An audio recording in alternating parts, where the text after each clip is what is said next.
Okay, so hello guys and welcome back to Return to Glory, episode number 5 or round number 5, whichever way you want to look at the Spanish Grand Prix. And as you can see, we've got a wet qualifying session again. I cannot believe we've got another wet qualifying. It was difficult enough in Russia, let alone here. Like, Spain I'm not particularly confident at. Practice has gone very everywhere. I've been very up and down. Very inconsistent is probably the right word, so we come out a little bit gingerly out of here as Twixie just completely glitches out to the other side. Look, he's just gone through. And then, so we come through here, absolutely nothing happened to me, and then all of a sudden we get a 5-place grid penalty, and I have no idea why, because I didn't actually hit him. And then that guy, these are both people we just invited, just completely screwed up. We get an invalid lap time there because we cut the corner and couldn't actually make it, and then crash straight into the wall. These conditions were very, very tricky. So we then come into the pits and then go on a set of intermediate tyres, which, as you can see, is very difficult. Very, very, very difficult, actually, as it turns out. And whoever that was, I don't know who it is. It was, yeah, so we had another incident and lost our entire front wing, but we did come through to post a lap time, 2:05, after completely spinning out, I think, somewhere during the lap. So it was an alright lap. We come through here, we just about avoid Has DCFC, who's sort of going all over the place, and then we get loads and loads of oversteer off the curb, and yeah, we've retired from the session. That really was not what I wanted, to be honest, was that, because it looked like a decent corner, got on the curb, and no, and then that was the end. Right at the end, there was enough time to put on soft tyre and get a lap in, and yeah, and I know Rickson got caught out because he went out just as it dried up, and actually that really hindered him. He wanted to go out when it was more wet because it just underseared everywhere, I think, when I was talking to him just after qualifying. So, yeah. So, one thing I want you to note, as we're lining up for the grid, is the soft-walled, is the yellow soft-walled tyre, and then they change the hards as we start the race. So we're on 5 red lights, and we now go, as someone completely goes, for the Spanish Grand Prix. I have to avoid a couple of people there, and then our second phase is great, apart from the fact that Factual Impala is just glitching out absolutely everywhere because he's not being that quick through. And then, oh, we were so close to September there, who I think was avoiding his teammate, and we just about creeped through. Pepsi Max and Rickson have now gone. I didn't actually notice Rickson had gone when I went through, so we've made some pretty decent headway here. I don't know who that is behind me. I think that was Charlie 0412. But we do make it this far, so the fact this dry conditions is really helping us. We're a little bit more confident that we did a little bit better. Obviously, Noob retired at the bottom. We're trying to get out of the way. Has DCSD. I didn't really want to get involved in that one, as December goes massively, massively wide. Just have to make sure we avoid him, as Charlie's looking at the inside of Has DCSD, but I don't think he's going to make the move here. So just going through lap 1. Lap 1 was absolute carnage, and Eclipse Has DCSD. What out Has DCSD with Charlie goes up the inside of Has DCSD. Doesn't actually sort of turn for the corner, and that's that one over. And we get a great exit here on even on the harder tyre, and we go up the inside of Mix unseen, and then brake, and then we just get absolutely clouted by our teammate who just gives us no room. Rickson, what were you doing, my son? Really? To your teammate? Like, Jesus, I know, you know, I didn't realise we had a Lewis-Nico relationship. I thought we had a Alonso Button relationship. No. You're a traitor, Rickson.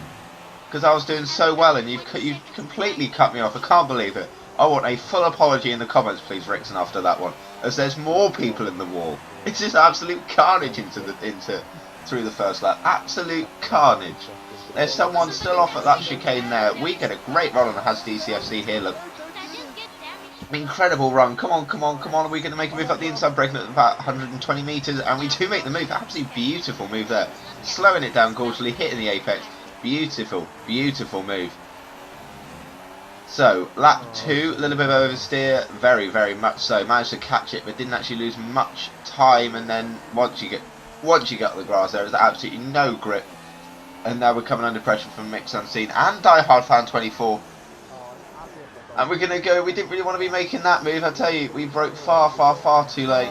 As Mix oversteers and just goes straight into the wall. I've done that a number of times. So moving on to lap 3 now, Die Hard Fan's having his own set of issues. So we go round the outside, beautifully done. And we make that move stick, actually, nicely through there. But I know that Die Hard is probably faster than I am, especially the fact that he is on the soft tyre and he's going to go up the inside. So we do leave him the room, and we just, I think mainly at the time we probably let him through because he got picky battles. I know he was faster than me, especially on the soft tyre, so we did stick to the outside, and that was that. So approaching the pit window, that's not really what I want to be hearing because we're on the hard tyre. So now there is Frobo Jobo, which we had to avoid because he didn't actually ghost, which was a little bit annoying. And then we come through here, only cut it slightly, and 3 seconds because we've got multiple penalties, which again is not great. So now we've got Die Hard Fan, who I think spun out at some point, didn't actually see that behind us, and again we've just got far too wide, let it out just to let him go because yeah, he is faster. I didn't want to ruin his race because I know that that would just be stupid trying to ruin his race just for my own personal benefit of being in front of him. So we move on to lap 5 now. We cut that corner slightly again, catch the oversteer beautifully. I thought I was going to get another penalty for that for cutting the corner, but no, I didn't, which is pretty sweet. So coming through here beautifully, and then we just completely lock up. This was just a kamikaze of errors through here. We lost probably about 40 seconds through here, just because we were just completely ballsing it up, and Nimau is actually catching us, and he's overtaken us now. But there is a big gap to IMD Fatman, who was another guy that we literally just invited. We just got to stop because I think our tyres are about, I don't know, they're either cold or warm. Either way, they weren't feeling particularly great. They were feeling very second hand. And this dickhead just decides to just come up the inside. I mean, what a colossal arse. He just completely ruins my race because he just clouts me up the inside while I'm trying to make the corner. Locking up I know, but he still clouts me. It's a little bit of a dick move. And then he just breaks about 50 metres too early here. So I was just not expecting it, and then we lose more of our end plate, and it's just all gone wrong. So apparently we want to change our pit strategy, but no, that's not really what I want. And then for some reason the rear end locks up, which I was really not expecting, and then Charlie 0412 goes through.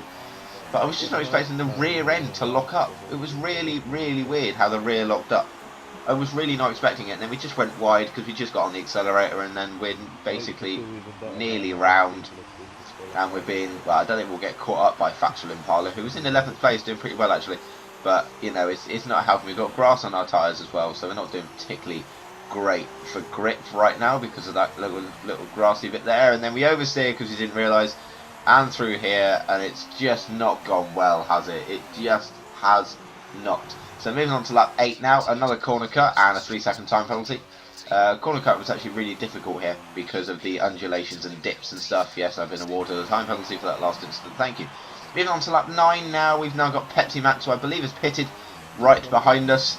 So coming through here, I just thought, alright, well let's stick to the racing line, let's let him through, and then I get a nice big kick here, and it's just gone all wrong, and no, we're out. No, it's all gone wrong.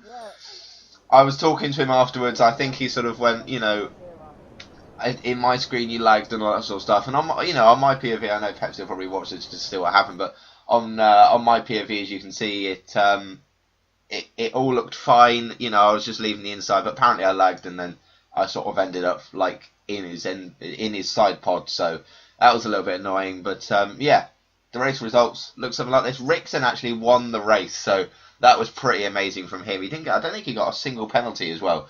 So that was amazing. Absolutely incredible drive by him. Not quite the fastest lap of the race, but very close. With T Quickshare in second and Jay Corrigan in third. Die Hard Fan in fourth. So yeah, as you can see, he was much faster than me. Then come the two Red Bulls of Tech UK Master 22 and December. Nimau GG in seventh. Pepsi Max actually did carry on in that race and finish in 8th place, having done 3 stops. I don't quite know how he did 3 stops, but you know, it's great for him to do 3 stops and still come in 8th place. Then there's the Williams of one of the guys we invited, and the Taurus of another guy we invited, and then Charlie. Actually, no, IMD Fatman in the end turned out to be an AI. So Charlie 0412 was promoted to a point-paying position. So incredible by him. So that's his first points, and Tauros's first points as well of this Noob journey. So from me, thank you guys so much for watching. Not the race we really wanted in Spain, but I won't be there for Monaco, so there'll be a little sort of race missing. But I will be back for Canada, so I hope you guys enjoy the little break. There'll be some more career mode videos, but I'll see you back in Canada. So have fun, guys, and I'll see you guys next time. Goodbye.